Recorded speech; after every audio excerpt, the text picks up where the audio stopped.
So in this video I'm going to be analysing the tactical improvements that I think Ruud van Nistelrooy needs to make, whilst also looking at the aspects of the performance against Leicester which impressed me. Now throughout some of the analysis I do accidentally call Lindelof Lisandro Martinez, but it doesn't really change much as it's more of a tactical analysis rather than an individual player analysis. Also, if you do want to sign up to the Telegram chat, I'll leave it linked in the description below. So here we see in United's build-up phase, Bayındır has the ball, and this is a perfect example of exactly the type of short passing sequences that I think United need more in order to play through this type of pressure. Bayındır can't get the ball to Martinez because Ayew is cutting the passing lane as he applies the pressure, and so this is where the midfield double pivot comes into play. Ugarte makes that movement towards the edge of the box, opening up the passing lane for Bayındır to play the ball into him, and he can bounce the ball back to Martinez, taking Ayew out of the game and now giving Martinez the space to move forward into. But this is where I think if United do want to reach the elite level, they do need greater coordination between their movements, but the signs are promising.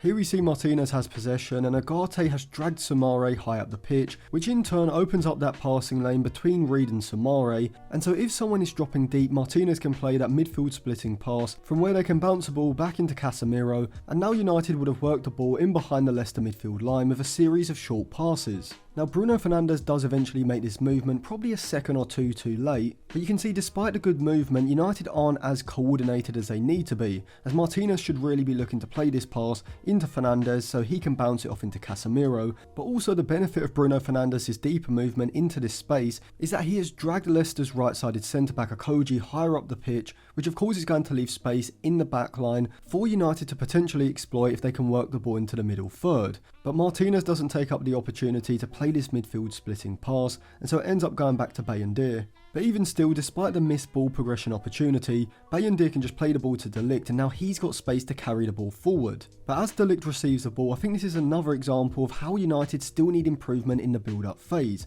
In particular, just better coordination and a clear defined strategy. And I'm going to break down exactly why in just a second, but before that, if you want to check out any of the new season jerseys, go over to Jersey FIFA. They've also got the club and international retro jerseys as well. Use code Atlantis at checkout for a discount. A link will be in my Instagram bio, which I will leave linked in the description. So here we see De Ligt has the ball on the edge of his own box, and really from here, I think United need to be using their goalkeeper, the two centre-backs and the midfield double pivot in the central positions in order to play through the opposition's press through the centre, as once you go out wide towards the touchline, this narrows down your options, allows the opposition to squeeze across, making the play more congested and usually forcing your fullback long. And we can see that here as De Ligt doesn't have any central forward passing options, and so plays the ball out to Dalot, and as soon as Dalot receives the ball you can see the issue, as the passing lane back to De Ligt is being cut off by El Khanous. McAteer is moving across to pressurise Dalot, and Casemiro is too far away for Dalot to play that splitting pass into Casemiro's feet, and so he ends up going back to Bayındır, who has no other option but to be forced long, and United lose possession in the middle third. In this next example, once again early on in the game, we also see how United's lack of organised positioning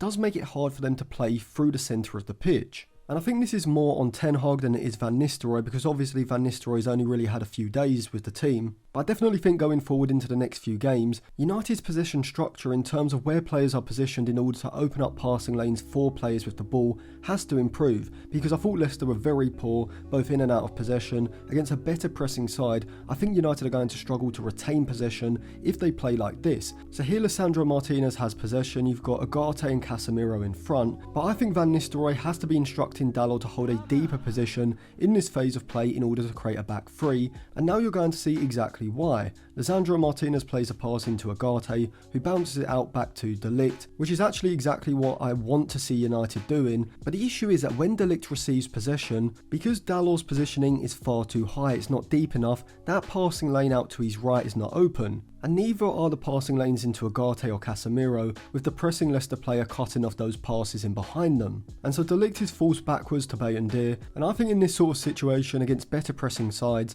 United have to be prepared to use this bounce pass. We saw him use it with Ugarte, but I don't think Casemiro does it enough. From an optimal point of view, I think from here Bayındır plays that pass into Casemiro, and first time he bounces it out to Lisandro Martinez, Jordan Ayew's taken out of the game, and Martinez has a massive amount of space to drive forward into, and now United can look to break down Leicester with one or maybe two of their players taken out of the game. Now, even though Casemiro doesn't go for that bounce pass and he does end up turning out of the pressure, I think against a better pressing side he may get caught on the ball. But Leicester was so poor in this game, it's hard to really judge how good United's possession setup was during Ruud van Nistelrooy's first game. And in general, I think Casemiro has to take a leaf out of Ugarte's book and begin to simplify his game. As whilst when you're watching the game it seems like Casemiro is by far the better player in possession, I just think he misses simple opportunities to progress the ball forward via a series of short passes and prefers to go long, which does come off sometimes, but it's just a low probability pass. In this type of situation I think he should just play the pass into Ugarte first time can then bounce it into Rashford, and now United would have worked the ball in behind the Leicester midfield line. However, even though Casemiro does hold on to the ball, you can see as he's about to play this long pass, United just aren't in an optimal position for a long ball over the top. First of all, Rashford should be the player making the run, instead he's the one looking for the ball to feet, and you've got Xerxes who just doesn't have the pace to get in behind, who is the one who's making the run from deep trying to get in behind, and all that happens is Casemiro attempts a long ball, it hasn't got enough weight on it to release Dalot, and the Leicester left back ends up making the interception with a header. So in the lead up to Casemiro's goal, we did see Ruud van Nistelrooy deploy a slightly different defensive shape to Ten Hag, shifting from a 4-2-4 to more of a 4-2-3-1. And so with Bruno Fernandes being positioned behind Xerxes rather than alongside him, this firstly allowed Xerxes to cut off the passing lane back across the pitch, and when the pass goes into Samare just inside the Leicester half, because Bruno Fernandes is slightly deeper, he's cutting off the pass back inside, and Rashford's narrow positioning alongside Casemiro cuts off the passing lane in behind, which forces Leicester over towards the touchline. And I thought United's press and defensive shape was very good in this game. As you can see, with Van Nistelrooy using a slightly higher defensive line, this not only closes off the space between the lines, but also means that both De Ligt and Dalot can get close to their men when they receive the ball. And so with Dalot on his back, McAteer is forced backwards,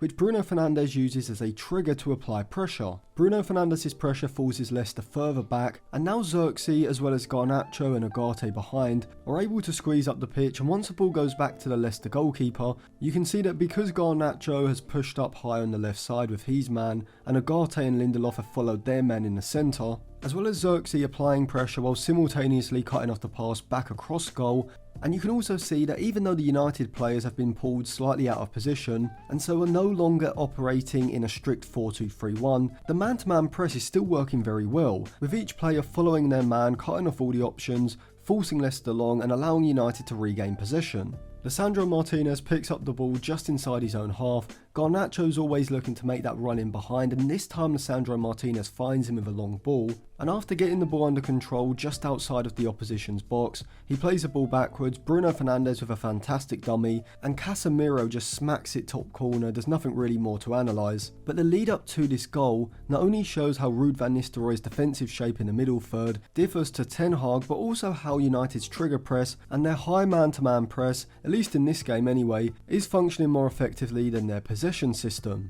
But even though United's press as a whole was impressive, someone who I thought stood out was Manuel Ugarte. Here we see as Bayindir is about to go long from the defensive third that Ugarte and Casemiro are in the double pivot on the edge of their own box. The ball falls for the Leicester centre-backs who play the ball back to the goalkeeper, and as you can see, the extremely lazy Manchester United players immediately see this as an opportunity to trigger press. Bruno Fernandes and Xerxes lead the press with Garnacho and Rashford either side, but in order to stop the frontline press being completely bypassed, United's midfield double pivot needs to squeeze up quickly in order to reduce the amount of space the Leicester midfield double pivot has in behind Bruno and Xerxes. And Manuel Ugarte from a pressing point of view is absolutely perfect for this role. The Leicester keeper plays a pass into the centre back, and you can see as he's about to play this square pass, Casemiro has already pushed up onto Samare, but with Oliver Skipp holding a deeper position, Ugarte's probably got about 10 yards extra to cover. But as Skipp turns as he receives the ball, Ugarte is there immediately, and he's not just there to apply pressure, but he also manages to get a block in, stopping Oliver Skipp progressing the ball out of Leicester's defensive third, and with the ball going out of play in the corner on Leicester's right hand side, United can now squeeze up the pitch, pin Leicester in from the throw in and hopefully try to win the ball back.